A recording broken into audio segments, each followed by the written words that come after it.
Hello, everyone, and welcome to Harobeds Thoughts. I'm Deborah Jefferson, and today I want to talk about something that has become one of the greatest forms of healing in my own life: sharing your story. I talk about that a lot on my channel and in my life, right? For many of us in the BIPOC community, which is Black, Indigenous, People of Color community, we were taught to be strong, right? We were taught to keep going.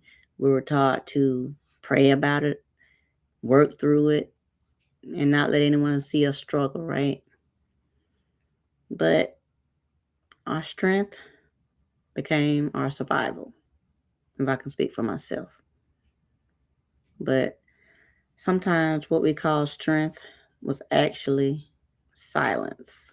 How many times have you kept everything inside, right? You smile when you're breaking.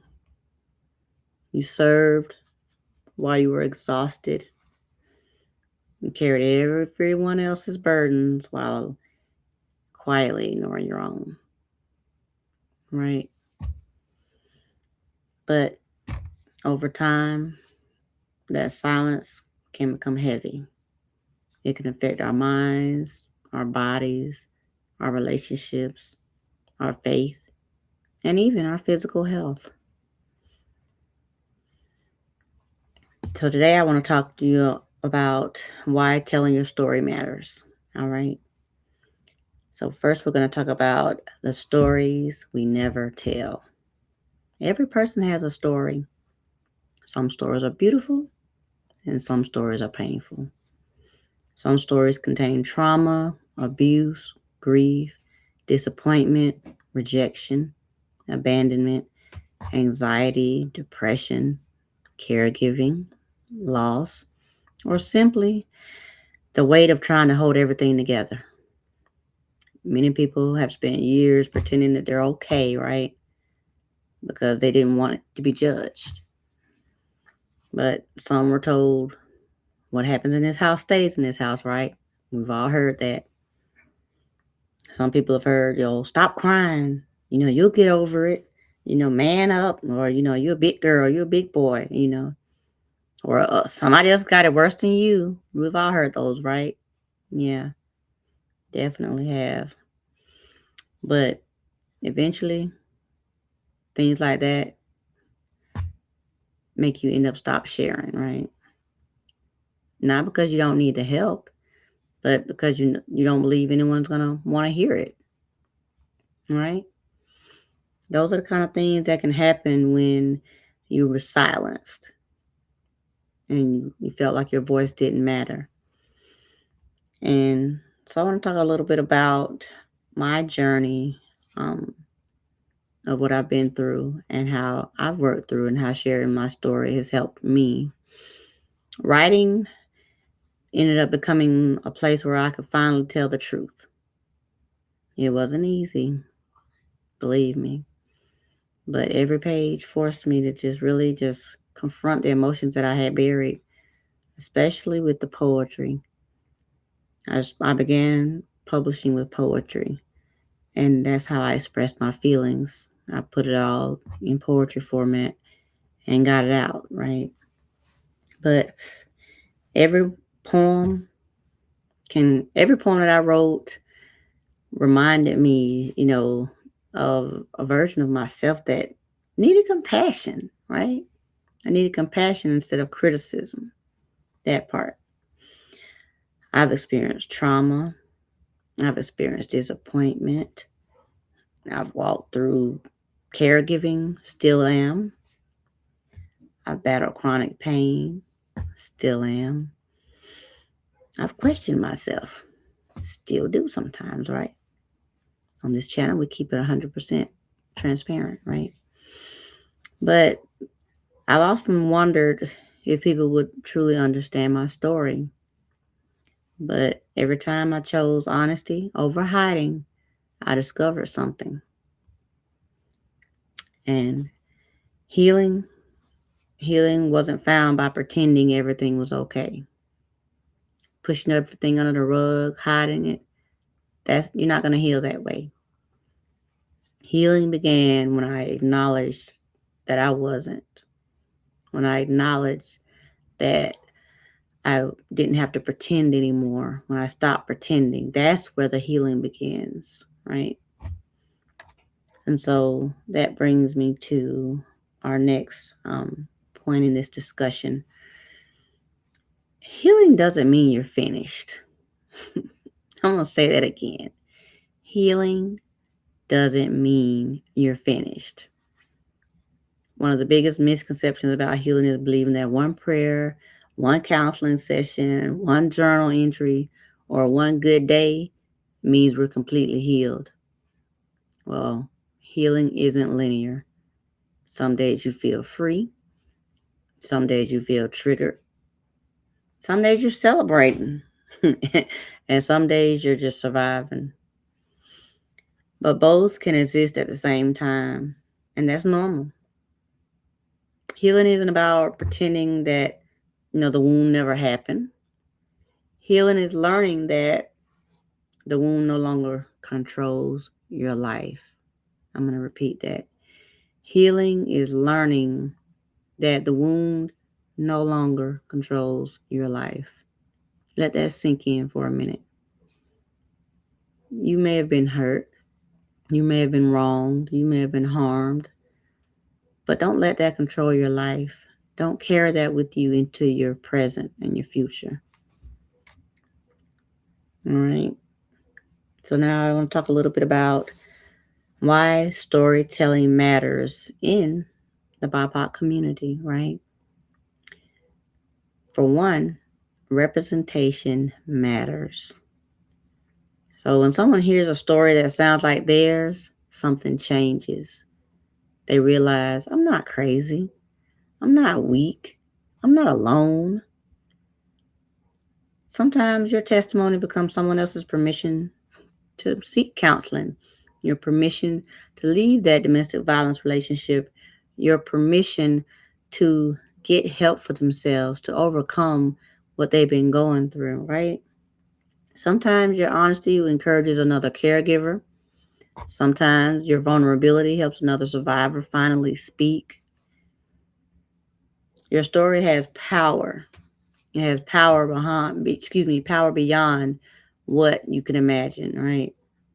So share your story. It's empowering. It's one of my superpowers, right? And it can be one of yours as well.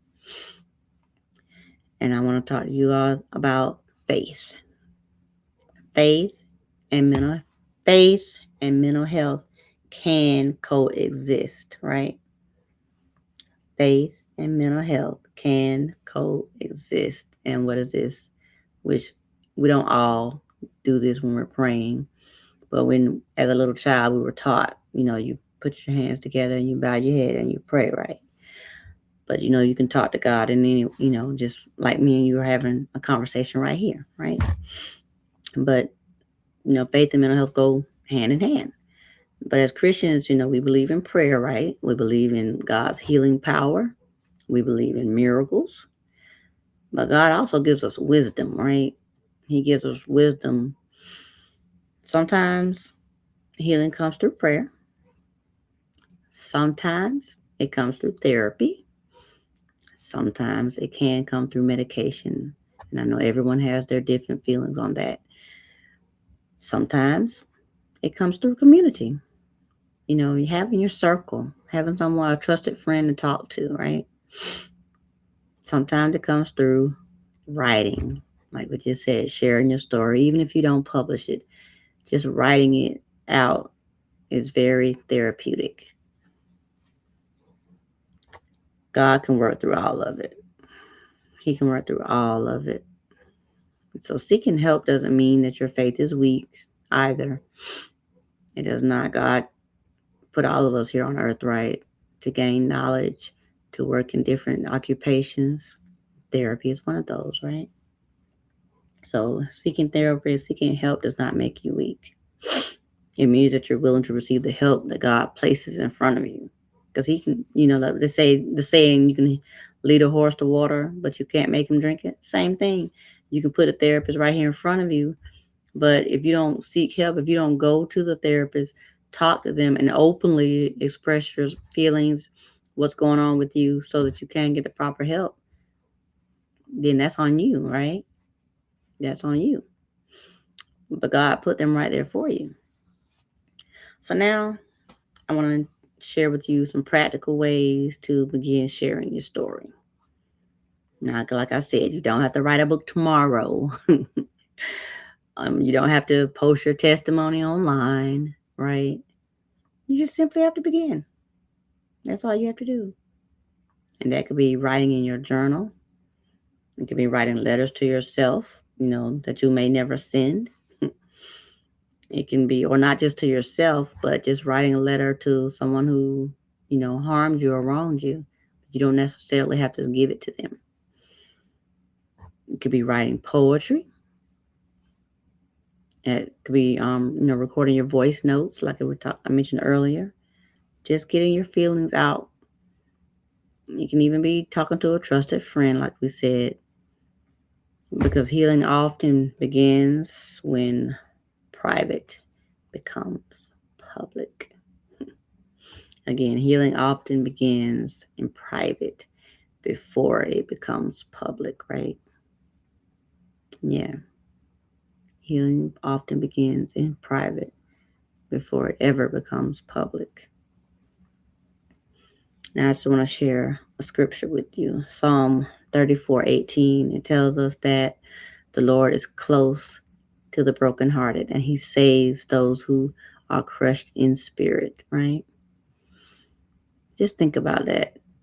He knows when you're brokenhearted. He can feel it. He's your father, right? And he's closer to you during that time. He's closer to you during that time. So keep that scripture in your heart to encourage you.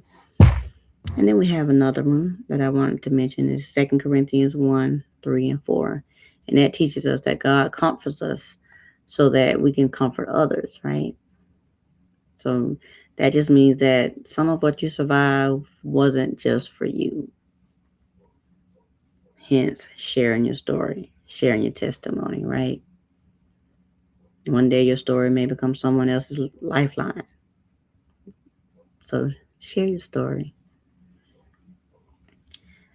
I hope that what I spoke about resonated with you and that you carry it with you on your journey, wherever you are in your journey.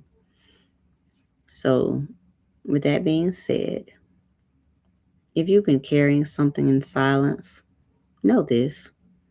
You don't have to tell the whole world, but don't spend your entire life convincing everyone that you're okay while quietly falling apart. Your voice matters, your experience matters, and your healing matters. And your story deserves to be told when you're ready. So thank you for spending this time with me. If this message encouraged you, please like this video, subscribe to Harobeds Thoughts, and share it with someone who may need the reminder that healing is possible. And until next time, keep growing, keep healing, and never underestimate the power of your story. Okay, 13.